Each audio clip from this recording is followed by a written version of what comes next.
Good good day everyone. So for this moment we're going to discuss the module 3, which talks about new literacies, functional literacies, and multiliteracies.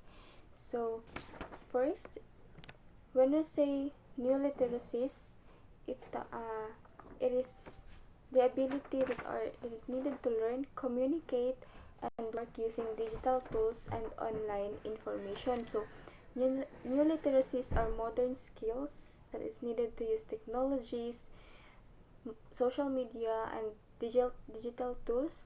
So it focuses on technology and modern communications, like for example, using social media responsibly, making video, or searching online websites. Now, in new literacies, we have here a seven new, new literacies that are stressed in the 21st century curriculum. First is the multiliteracy. So multiliteracy is about understanding ethnic groups that comprise the populations and focuses on complex issues of identity, diversity, and citizenships.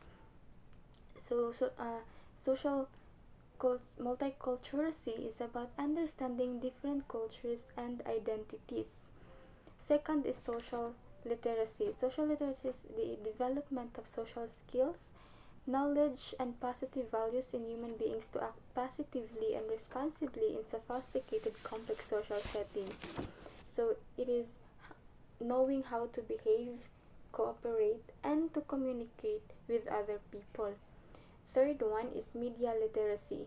Media literacy is the ability uh, to access, analyze, evaluate, and create a media. So it is the understanding and creating media, like for example the TV, ads, news, and social media. How to properly behave in social media. So as a future educator, it is very important to for us to be be kanang know how to behave in social media, and it is for us to to act responsibly, no. Next is financial literacy. It is the ability to make informed judgments and make effective decisions regarding the use and management of data. So it is about using and managing your money well. So from the word financials, it talks about money. Next is the digital literacy. It is the ability to effectively use digital devices for purposes of communication, expressions, collaborations, and advocacy in a knowledge-based society. So it is knowing how to use gadgets, apps, and the internet safely and effectively. And I believe that as a future educator, it is our responsibility to be digitally literate enough, no, to deliver our lessons well, because I know all of us know that in a classroom settings or technologies are very common, no, in a classroom setting. So for example, diba, in presenting our topic we only use TV for PowerPoint presentation. So in that way we have to be digitally aware or literate to deliver our topic well. Next is ecological literacy. Ecological literacy is understanding the principles of ecosystems towards sustainability. So it is the understanding of nature and how to protect the environment. So as you are going to recall in your junior high school years, diba, every Friday is na clean up drive where you have to pick up those pieces of paper in your surroundings. And I believe that as a future educator, it is our responsibility to teach the students to how to properly dispose their garbages, no, to protect. It is for us to protect the environment. Lastly is creative literacy. It is the ability to make original ideas that have value and the ability to see the world in new ways. It is creating new ideas and thinking in new ways. And next is The truth in 21st century literacies according to research. So since success with technology depends largely on critical thinking and reflections, teachers with relatively little technological skills can provide less useful instruction. So that is why it is very important for a teacher to be digitally literate, to deliver the skills and to have a useful instruction in a classroom settings. So we have here the National Council of Teachers of English in 2023 came up with a research that reveals the following. First, as new technologies shape literacies, they bring opportunities for teachers to foster reading and writing in more diverse and participatory contexts. So, for example, is in a Google Classroom. So you are just going to search on websites kung sa mga activities, and in that way, it can make your life easier. Next is the second one, sites, literature's voice of shuttle, online fan fictions, and internet public library expand both the range of available text and the social dimension of literacy. The third one is research in electronic reading workshops shows that they contribute to the emergence of new literacies.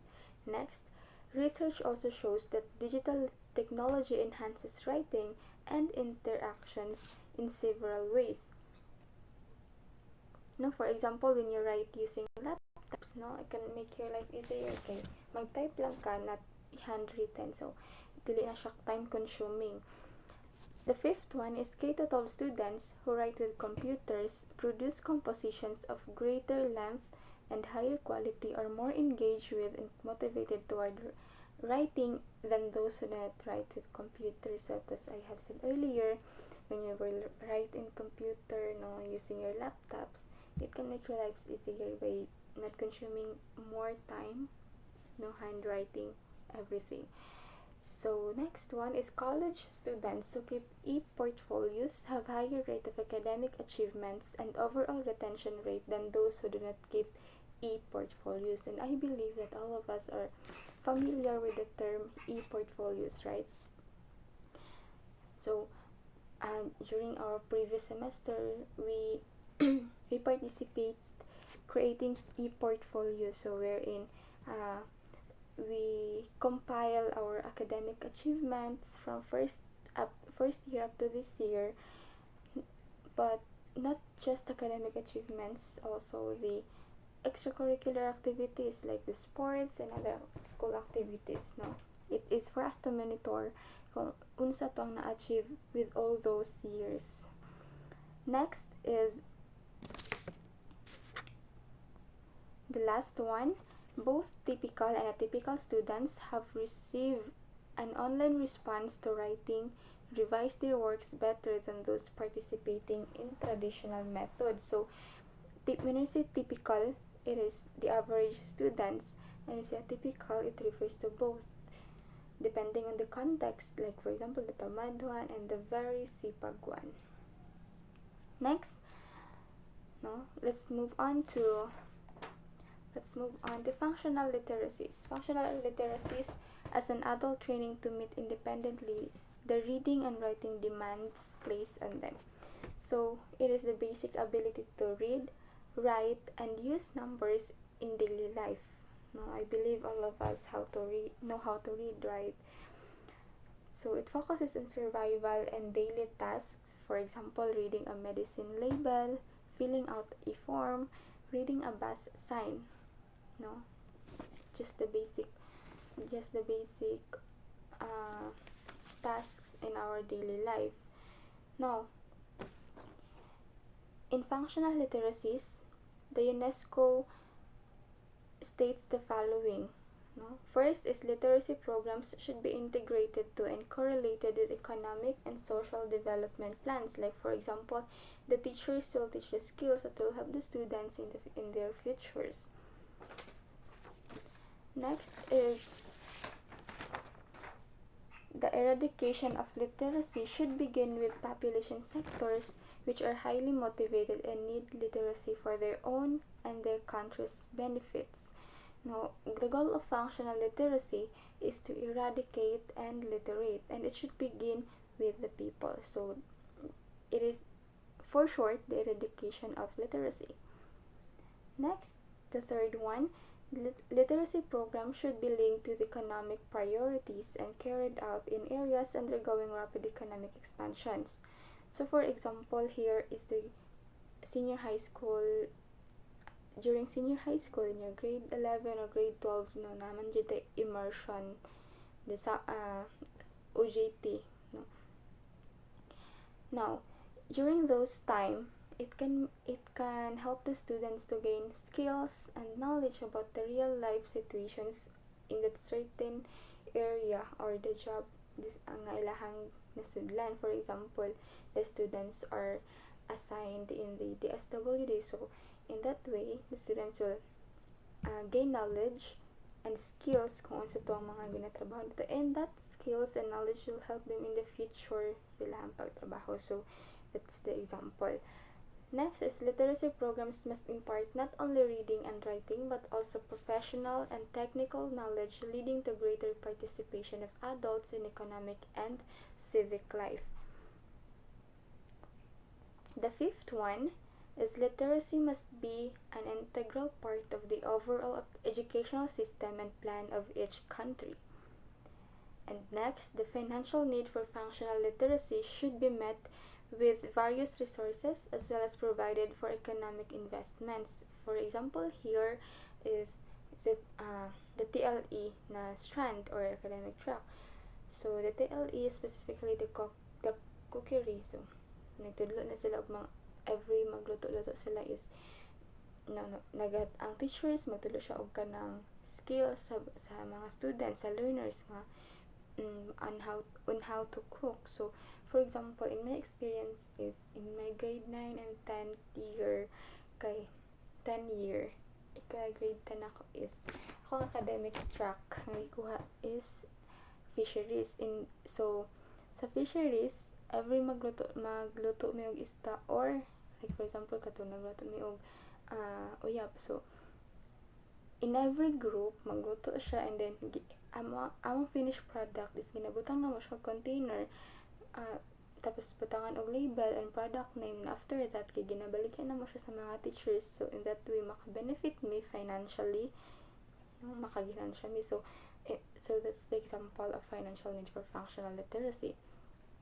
The last one is literacy program should aid in achieving main economic objectives. For example, increase in labor productivity, food productions, industrializations, social and professional mobility, creation of new manpower, and diversification of the economy. So that's all the UNESCO tried to state the following for functional literacy. So we have here the last one, specific literacy. So it is a new functional literacy aspects in which the job of the students is to analyze to see exactly the literacy needed and those that are not taught. So in this specific for the students to analyze, for example, the academic track. So they have to analyze kung saan ang academic track ilang kwaon during their senior high school years for them to align their academic track in their future programs in college. So it is for them to avoid job mismatch, no? Kailain po og nag-smaw sila sa senior high and then nag-nursing sila pag college. So ilang skills dili align during their senior high and their college years. So that is what the specific literacy tried to refer to. So that is all for my part, and Miss Silaras will continue to report the following topics, and thank you everyone for listening.